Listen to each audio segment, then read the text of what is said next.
hold up. Something's not right. Something isn't right. And you know what it is? All of a sudden, everybody is picking Ciryl Gane to beat Sergey Spivak. And guys, when this fight was first announced, I was on the Gane train. I was the only guy. I was saying, I'm rocking with Gane. What are we talking about? This guy got taken down by the GOAT. Let's let it pass. It's not a big deal. He got taken down by John Jones. But I'm starting to think, all right, and I've started to kind of analyze this fight a little bit more, and I started to compare Sergey Spivak to Ciryl Gane or Bon Gamin. And we're looking at the most content fighter in the UFC's history, 6'5", the king of France, A-list celebrity, the ambassador of the sport, living in the French penthouse playing FIFA, eating croissants. The guy's life is set. It's almost like he doesn't care at all. And this is the issue with Gane. Where is this guy's hunger at? He's still in France. He has not left that shitty-ass gym. Straight up. I'm not even going to try to beat around the bush and act like, oh, it's not the gym. It's clearly part of it. All right? This guy is not training in an environment that is conducive to being the best fighter possible. And what I mean is Gane actually putting fighting first? Or does he just like the things that come along with it? I used to talk about Gane going into the Jones fight as that kid that tells you that he doesn't study for a test, acts all confused, asks you how hard it was. Oh, that was the hardest test ever. But he gets an A in everything. Someone that kind of hides how much of a hard worker they really are because they want to fit in. They want to be more relatable because they're already fucking perfect in everything that they do. That's who I thought he was. But it actually turns out that he's just content and he's lazy. And I understand. He's been able to get good victories against guys like who? Alexander Volkov, Jairzinho Rozenstruik, Derek Lewis, JDS. You see a theme? They're all strikers. Those gritty wrestling rounds in the gym, that's that shit you don't want to do. Ciryl Gane's been real cozy kickboxing, 100%. But guess what? When has he ever showed to be able to stuff takedowns like that? When has he ever gotten up to his feet when he's been taken down? That's the question that he needs to answer. The burden of proof is on him. Sergey Spivak, on the other hand, looks like he's never even talked to a girl in his entire life. This guy is hungry as it gets. We're talking about a hungry, hungry man. Someone that is truly gritty. And again, just take a look at Sergey Spivak's Instagram. Just take a look at his social media pages. Has this guy ever even made eye contact with a woman? That is kind of what I'm getting at here. There's a different level of hunger. Now, if you know anything about Moldova, you know that those are a hungry, hungry people. And not only is this guy from a background that is incredibly hungry, Moldova, which is a very rough place to be from, he is 28 years old. Ciryl Gane is 33. Okay, so we have a guy that's 33 coming off of one of the most pathetic performances in UFC history where he looked like he just checked out as soon as he faced adversity versus a tried and proven, tested, battle-tested, hungry man from Moldova named Sergey Spivak that's probably never even talked to a woman. Again, we're talking about a guy that's just a different level of dedicated to the sport. All he cares about is training. I guarantee you, this guy probably has women in the gym training, WMMA fighters training in the gym. He's already 6'5". I don't think he's smart enough to tilt his head down. Sergey Spivak doesn't necessarily strike me as a guy that's all that smart, as a guy that's all that bright. And I kind of like that because I see that there are some guys that are mentioning, the crowd or the French crowd. I don't care about the French crowd. All right, it's awesome. I actually love the French crowd. I actually do care about them because I can't wait to hear them roar. But Sergey Spivak isn't going to get thrown off by the crowd. He doesn't take this into account. Look at the man. He doesn't take that into account. You think he's thinking that deeply? All he knows is get a hold of someone and smash. I'm telling you, for all he knows is, go after the game plan and make it happen. He's just seeing red. Sergey Spivak literally sees red in the cage. Ciryl Gane, on the other hand, he's ready to wave that white flag. And here's the thing, guys. I've been ranting about this for a little while, but I do not trust in Ciryl Gane's ability to improve when he's staying at the same gym. His wrestling got exposed against Francis Ngannou. This is where it's going to get interesting. This is where we're going to get analytical. His wrestling got exposed against Francis Ngannou. And although I believe that he should have beaten Francis, although I believe that that was a robbery, Francis took him down at will and even reversed a position and took advantage of a mistake that Gane made in the 5th round to ultimately get his hand raised. If you're looking at that performance and you're fast forwarding to the Tuivasa fight where there was absolutely no grappling. And then we go to the Jones fight.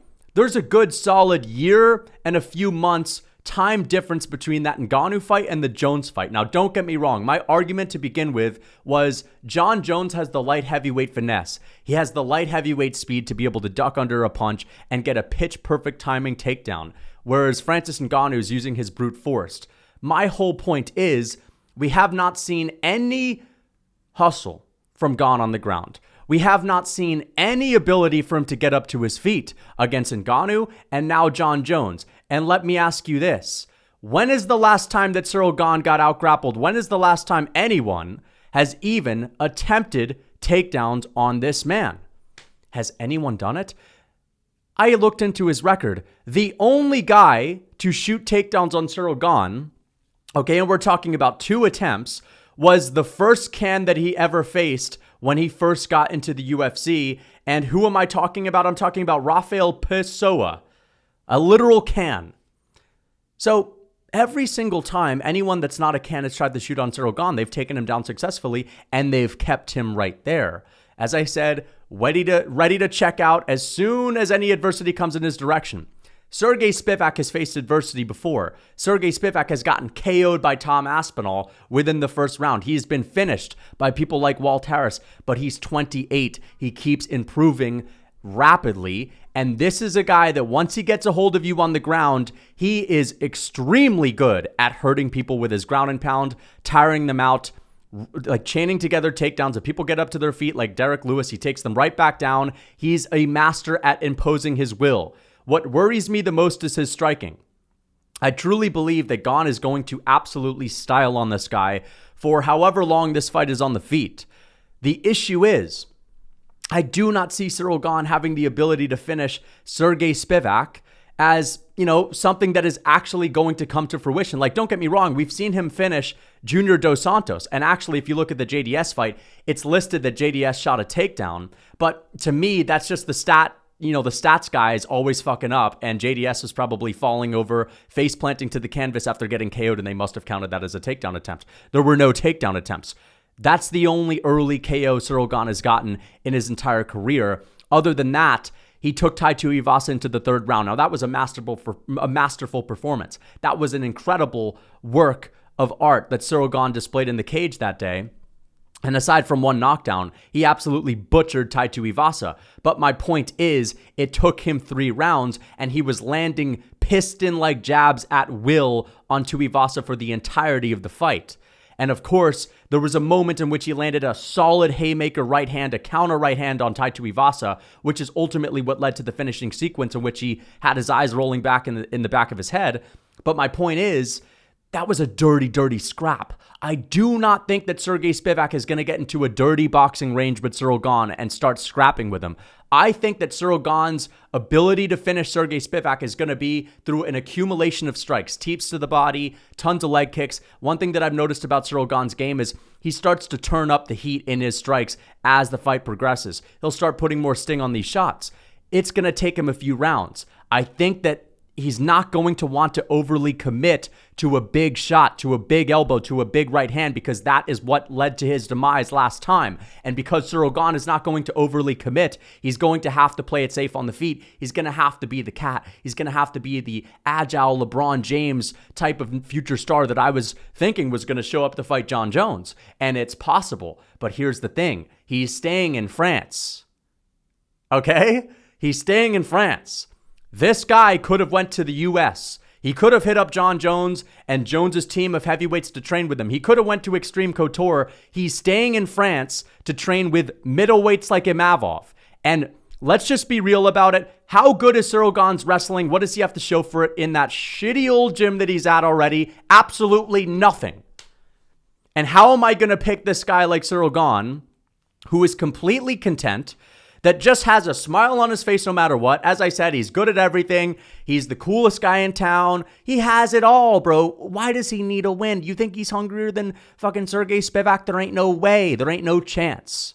Okay, this is all that's on Sergey Spivak's mind. It's MMA, MMA, MMA. Ciryl Gane is FIFA, partying, being an ambassador for the sport, being an A-list celebrity in France, just big chilling out here, and then every once in a while he'll go to the gym. That's the difference. And he's at that shitty gym, which is the worst part about it. It's a terrible gym. Listen, Coach Ferdinand Lopez, I'm sure he's all right when it comes to striking, but look at the improvements Francis Ngannou made when he left that damn gym. I'm going to go with Sergey Spivak to get a hold of Ciryl Gane. I don't think Gane's going to knock him out early.